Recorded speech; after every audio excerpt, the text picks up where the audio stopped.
Anda masih bersama kami pemirsa di Kampus Corner dengan tema Udinus bawa pulang 2 juara di ajang KBMI 2021. Baik Bu Nila, apa yang diberikan pada teman-teman mahasiswa ini sebelum mengikuti kompetisi? Oke, ya memang kita support ya. Jadi support pertama adalah benar-benar kita evaluasi proposalnya yang akan diajukan sampai dengan poster ya, semua media promosi. Kita lihat juga sampai dengan masalah mereka presentasi. Karena tidak luput dari Ya, perhatian betul, Dewan betul Juri. sekali. Karena bagaimana cara mereka meyakinkan Dewan Juri itu juga menjadi pertimbangan dalam penilaian. Ya, jadi memang kita berkali-kali kita ulang ya pelatihan sebelum mereka mengikuti ajang tersebut. Dan terbukti ya, Alhamdulillah. juara. Itu Alhamdulillah. karena Bu Nila ya, berarti itu harus... Tim solid ya. Baik. Bu, tadi kan sudah diberikan bekal kepada teman-teman mahasiswa, kemudian juga berhasil mendapatkan juara. Rasanya tidak lengkap kalau kita tidak simulasi ya, Bu. Betul Baik, sekali. silakan untuk simulasi bersama. Baik, Silakan saya diambil. coba untuk mensimulasikannya, Ya. teman. Jadi ini gelang monitornya. Pertama tuh harus Boleh kita dipakai kan? Oh, Di- mau coba dipakai. Dipakai ke Pak Mada boleh. Ya. Oke. Misalnya di sini adalah Pak Mada pasien begitu ya. Ya, digunakan Ini dimasukin di tangan ya? pergelangan tangannya ya pemirsa. Ini dimasukkan ke jari. Ya. Oh, untuk jari telunjuk dimasukkan. Jadi bebas ya. Bebas. Oh, bebas jarinya. Oke. Salah satu jari dimasukkan kemudian diikat. Ya. Nah, oke. Oke. Nah, untuk cara penggunaannya yang pertama kita hidupkan dulu pas buttonnya. Kemudian untuk kalau mau monitoring melalui HP smartphone itu juga bisa diaktifkan aja hotspotnya untuk terkoneksi dengan alatnya. Kalau udah dikoneksikan kita masuk ke aplikasinya. Aplikasinya Blink. apa? Blink namanya. Bling. Ya. Oke. Nah, dari Boleh sini ditunjukkan kita ke kamera supaya pemirsa bisa melihat lebih jelas ya. Nah, dari Itu. sini kita bisa lihat untuk BPM dan oksigennya dari Pak Filmada. Ya. Ini untuk BPM-nya itu sekitar 70-80. Kalau untuk normalnya itu antara 60 sampai 100. Kemudian untuk oksigennya bisa dari 95 sampai 100. Untuk Pak Filmada Taunya itu normalnya itu gimana? Ada keterangannya di situ? ada apa tuh? Standarisasi dari BPM sama oksigen. Oke. Seperti itu. Setelah itu Nah, dari situ kita bisa monitoring setiap waktu dari untuk BPM sama oksigen. baik. Jadi alat yang dikenakan Pak Mada ini di link dengan aplikasi Iya, begitu aplikasi. ya. Jadi bisa Jadi alat dimonitoring ini sama- tidak bisa berdiri sendiri ya, harus ada aplikasinya gitu. bisa. Kalau aplikasinya bisa berdiri dimatiin, sendiri. ini masih Aplikasinya? bisa dari LCD-nya kita bisa lihat. Oh, oke. Misalkan nggak bawa HP atau gimana, itu masih bisa Iya. dimonitoring. Oke. Pak Mada sakit nggak Pak? Enggak. Nggak terasa apa-apa ya Pak? Kayaknya saya deg-degannya tinggi. Deg-degannya tinggi. Udah? Cukup ya? Baik, terima kasih. Nah, ini tingkat keakuratannya seperti apa? Bu Nila mungkin bisa menjelaskan untuk tingkat keakuratannya. Iya, sebetulnya gini, kalau yang produknya Mas Usama ini, kemarin kan lebih memang concernnya kalau kita bisnis itu terus adaptable ya. Adaptable artinya memang mencoba melihat peluang ya dari konsep sekarang pasien COVID di mana kadang seorang dokter itu tidak boleh langsung menyentuh dari pasien yang bersangkutan. oke. Nah, kalau dengan aplikasi itu dokternya pegang handphone, Tidak yang pasiennya kan langsung tidak menyentuh. langsung menyentuh dari pasien, itu satu. Yang kedua juga bisa memonitor kalau misalkan ada yang sakit di rumah gitu ya, kita bisa memonitor tadi, misalkan orang tuanya di lantai 1 dan lantai 2 itu bisa memonitor, lah itu fungsinya seperti Iya, itu. iya. Kalau keakuratannya, ya alhamdulillah selama ini akurat ya Mas ya, karena juga sudah diuji cobakan, seperti itu.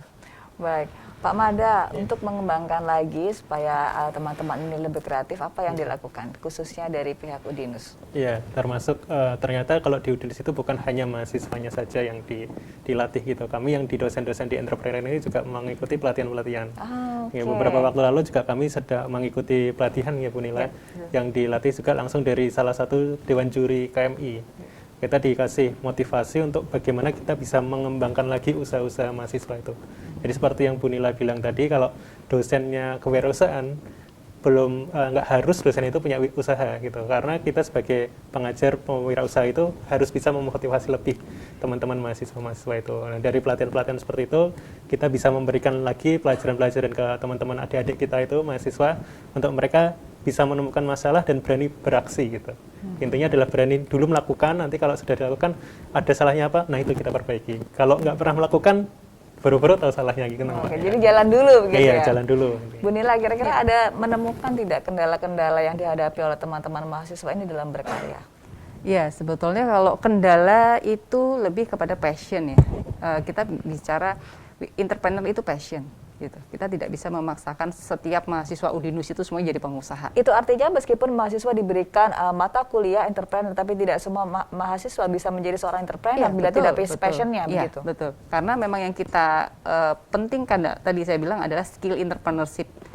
Bagaimana dia bisa mengembangkan jiwa entrepreneurship. Bagaimana seorang dosen itu tahu mahasiswa ini punya passion entrepreneurship, Bu Nila? Oke, kita kan ada proses ya dalam perkuliahan 3 kali, kemudian dengan ajang kita ada kompetisi, kemudian kita juga manggil pakar yang dia alumni, istilahnya itu bukti nyata gitu ya. Kemudian juga ada lomba entrepreneur yang kita lakukan setiap 1 semester untuk kompetisi di internal.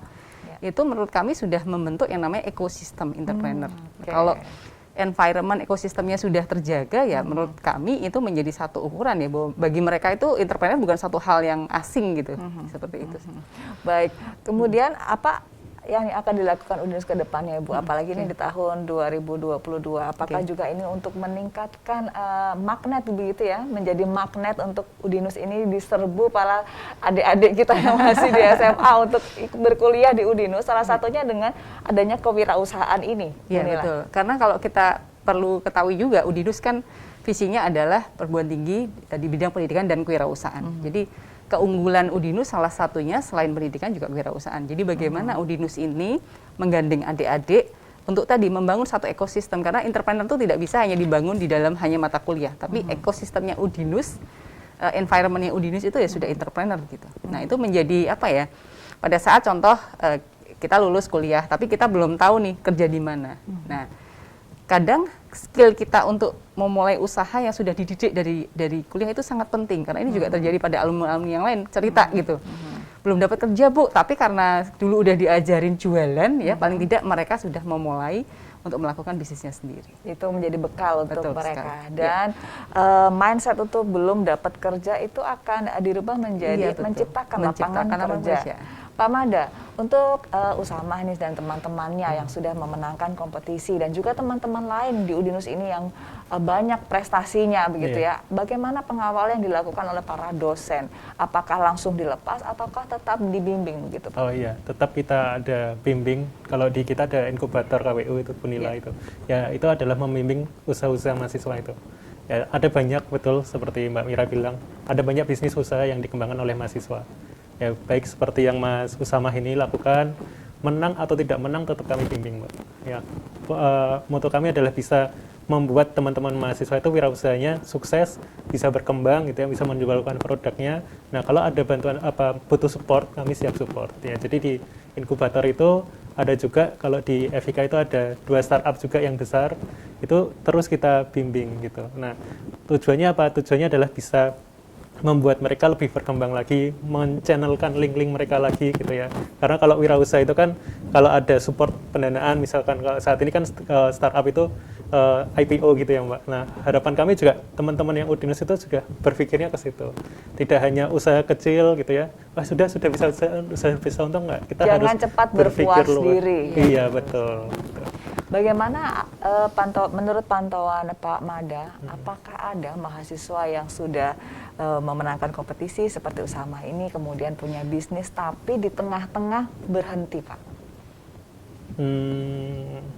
Jarang ya, Bu Nila ya? Jarang, tapi ada. Ada, tapi Ada yang seperti itu. Apa yang dilakukan, Bu, biar tidak patah semangatnya? Ya, kita sekali lagi ya bahwa wirausaha itu passion, nggak boleh kita paksakan ya.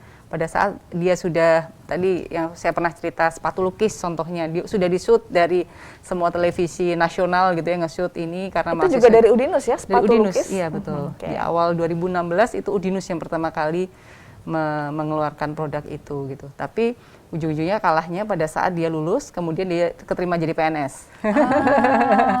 Padahal dalam 1 bulan pendapatannya dia di 2016 itu minimal paling rendah itu adalah 6 juta itu bersih. Sampai kita diskusi, kenapa mungkin kan belum tentu pendapatannya di tempat kerja itu lebih besar. Iya Bu, tapi nanti setelah ini saya settle baru. Nah, hal-hal yang seperti itu yang sebetulnya bukan disayangkan ya, tetapi paling tidak kita sudah memberikan satu edukasi, experience ya. Next dia mengalami sesuatu hal, dia pasti akan kembali kalau memang itu passionnya. Oh, oke, kembali lagi ya, Iya, wirausaha itu betul passion. sekali. Pak Mada tentunya tidak lepas dari peran orang tua juga ini sepertinya ya, Betul. bukan hanya mahasiswa saja, tapi keterlibatan orang tua mahasiswa juga penting Iya, di sini. betul. Bapak sepakat dengan itu? Sepakat saya. Iya, kalau Usama sendiri, apa mimpi ke depannya setelah ini? Tentunya kalau dari saya, karena Ardustar ini udah berjalan hampir kurang lebih 4 tahun ya.